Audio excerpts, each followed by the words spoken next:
meal or palm kernel meal.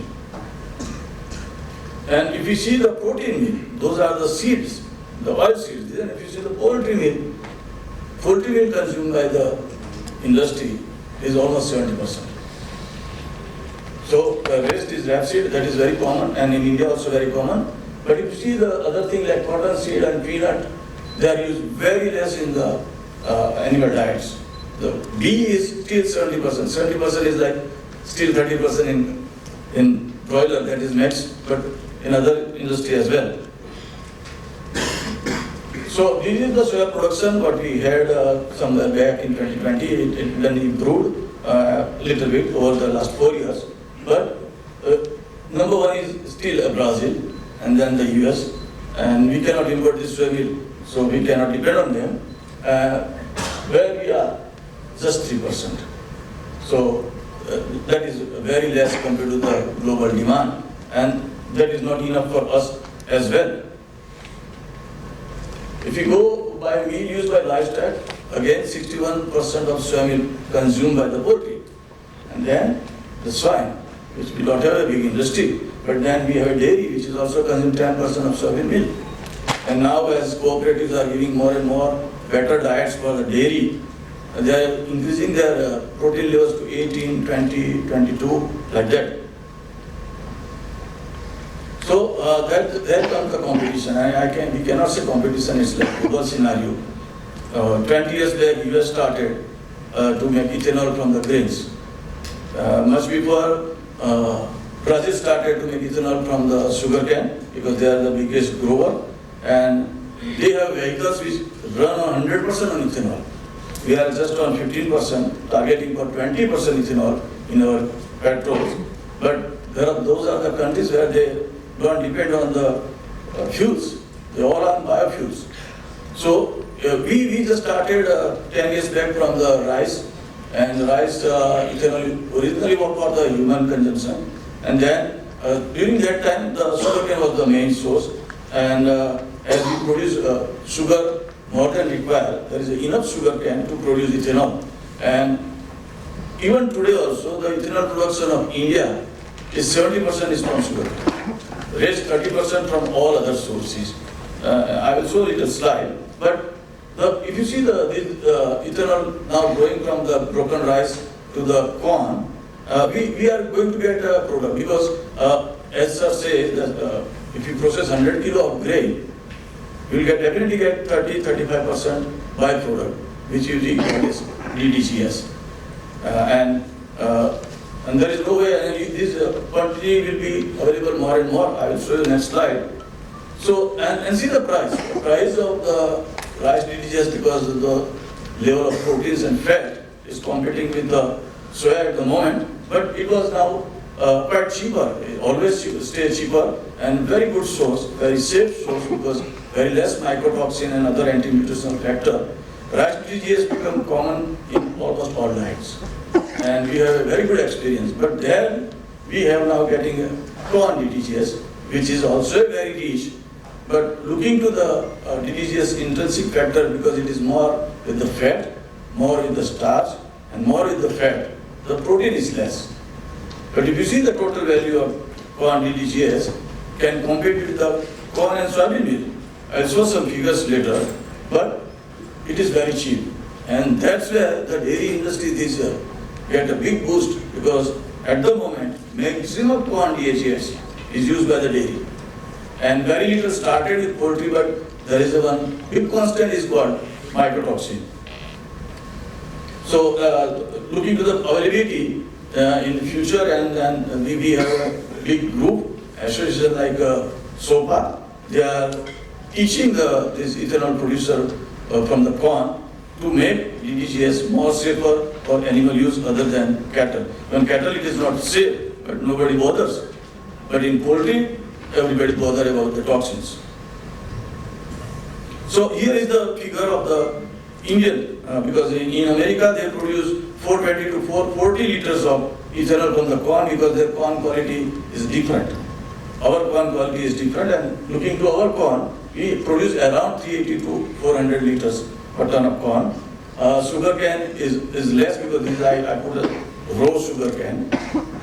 But rice is the max, and that's why they always preferred over the corn. But as not available, next will be the corn. There is a chance that you can produce a wheat, but wheat is not allowed other than human consumption in India. But Canada produces a lot of ethanol from the wheat.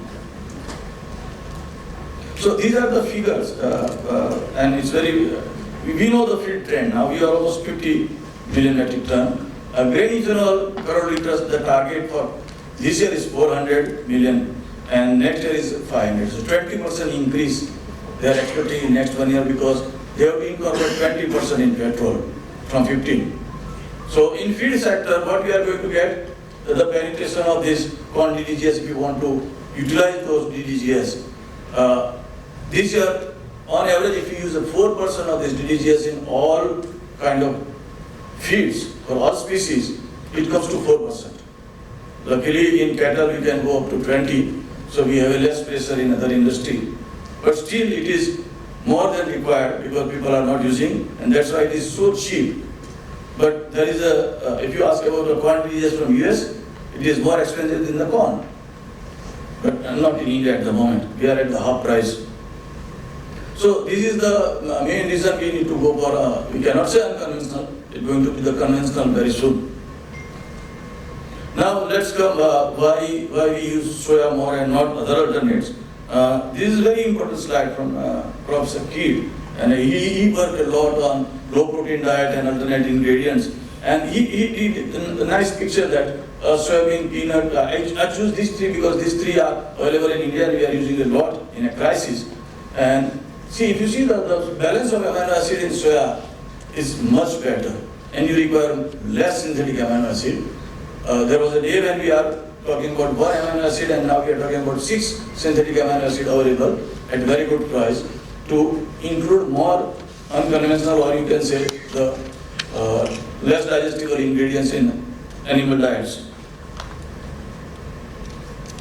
This is another slide which is also from Arkansas University. They did a very nice study that whenever all those amino acids available, what you can do. So this diet is about CP level 22 in starter feed and reduced to 18. And he tried to show that what all amino acids you require. So if you see the FCR, just an example, from 5 to 21 days, it jumped from 138 to 149 if you drop the protein alone. And then we start supplementing each amino acid. It is like glutamic acid, aspartic acid, which is not available at the moment.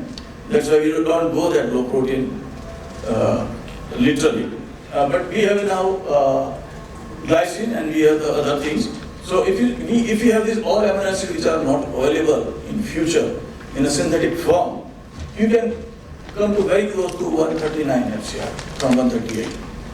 And so animal need a balanced feed. A balanced feed means it's not just protein energy, but lot many amino acids, and it is very important. So we cannot just simply replace soybean meal in one go. This is how industry grows in last 35 years. The requirement of lysine was 1.04 35 years before, and now it is 1.31, 1.33.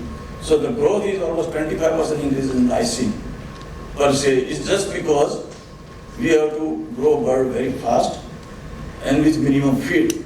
So level of amino acid requirement in a feed is very, very high per se, per gram or per kilo. And that is also very crucial to cannot include more unconventional, because you need to achieve all amino acid in ratio to the lysine, not only lysine.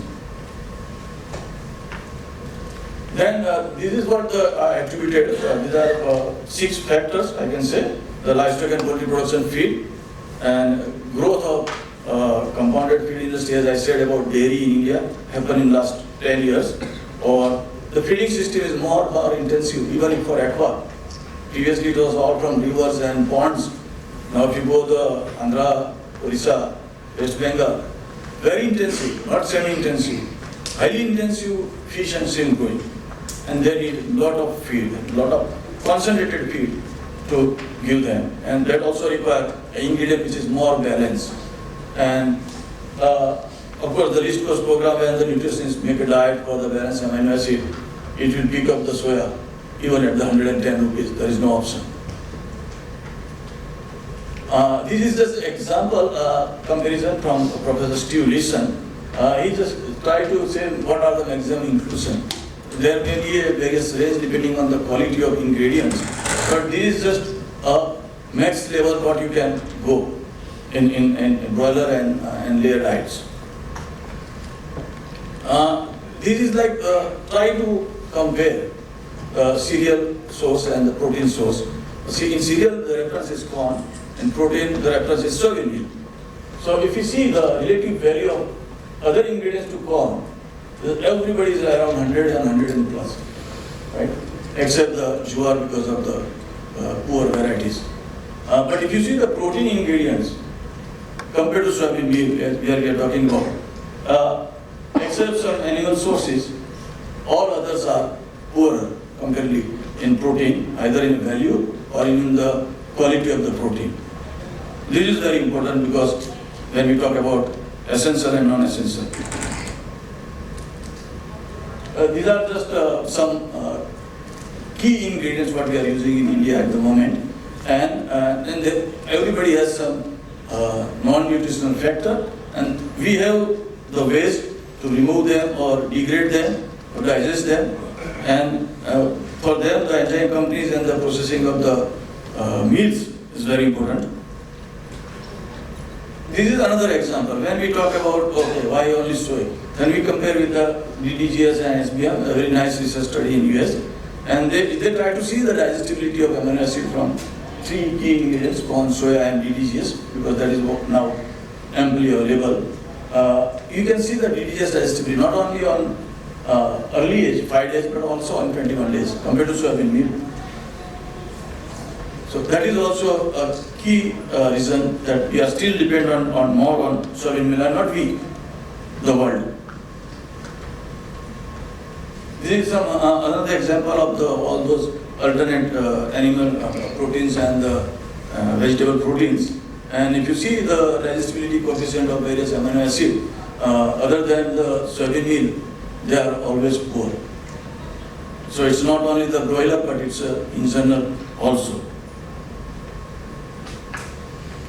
These are some animal protein source, and we are having ample amounts of meat and bone meals, bird meal, and we use them a lot. Fish meal is scarce now, only for the shrimp it is available.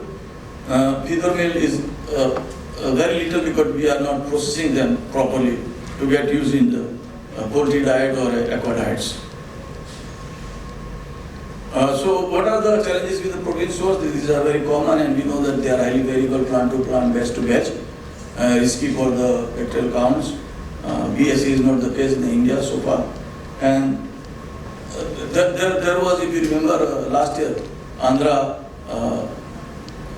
immediately put a ban on using some animal products in aqua, and that is mainly because of the heavy metals. So heavy metals is a big concern at the moment, and government is really emphasizing it. So these are the last two slides. I'm not boring much. So these are the key points where we consider when we do a diet design for either a poultry or a cattle or aqua, the ingredient matrix. So compared to the soybean meal, if you want to see this, there are two more options which are we can say really unconventional is the algae and the larva meal. Larva meal, many and many producers are coming up, but the cost of production is a big concern, and digestibility, the next. Algae meal also is production is not much here, but it's coming up, and the main reason is because it's produced from the seawater. Seawater is not so feasible for the animal diet, but when we go for the normal water algae production, it can be available, and it's a very good source of balanced amino acid and digestibility. And the single cell protein. Many companies are working on it, but the production volume is very, very less. Some of the important amino acids which also are very important to balance the diet when you consider ingredient matrix to have a balanced diet is the valine, and valine is now available and it's quite cheap. It's 400 rupees a kilo at the moment. The L-glutamate and betaine is also amply available and almost everybody using, and that's also helping. More is the kid grade amino acids which are not available. We need them more. and at cheaper price to include other ingredients. Feed grade enzymes, we are doing excellent, and we are developing more and more potent enzyme for degrading all anti-nutritional factors. Feed phases. Feed phases is also very important to avoid excess nutrient to the diets. We have 3 to 5 phases in broiler and 7 to 8 phases in layer diets, and that's also very well studied, and we know that how to do that. Sex separate feeding is not so popular in India, but it is very important because the requirement of male and females has a 10% difference. If you are giving the same diet expecting getting a same good result, you are wasting at the moment 5% of nutrient if I take an average. Because male we may get 5% less, female may get 5% more. This is way forward and many countries following this, and this saves the feed and the overall the ingredients. The another part is the nutrient matrix.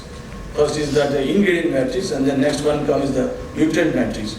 So some of the points I tried to list here is the protein level. When we go antibiotic free, protein is a big threat for fermented dysbacteriosis at the lower gut. And for that, everybody, particularly those who are now, even US is 70% antibiotic free, Europe is way back, and they go for less and less protein. But without soya is still difficult. Digestive dynamics, also we studying a lot, and last week I presented some paper on calcium, phosphorus, nutrition and digestibility. But it applies to amino acid, it applies to energy, and it is very important. Threonine also, because when we say low protein diet, there is another feed formation dynamic, the starch will go very high. And starch and amino acid together create a complex which makes amino acid less digestible. So that is another way now people are studying when they go for a low protein diets. This is a new concept. They are elaborating that why it has happened and how to prevent it. Threonine is also very important when you have a non-antibiotic production, because threonine helps the gut in a very, very different way when there is no antibiotic and when there is a dysbacteriosis other way. Branch chain fatty acid we still don't have synthetic, and it is proven that it is equally important than essential and other amino acid, and people are studying more and more, and it is required, and for that we cannot go further down for the protein levels in diets. Quinoline and tyrosine also is very important. Histidine, glycine, serine, they are all important. Then comes if you decrease the soybean meal, the number one source of the potassium, very important for the DEV balance. You have to consider, and we do have potassium sources to balance it. And last one is the non-essential amino acid pool. That this, we have to consider this all in our nutrient matrix when you are designing a diets. And this is very important for those nutritionists who are balancing the diets. Thank you very much.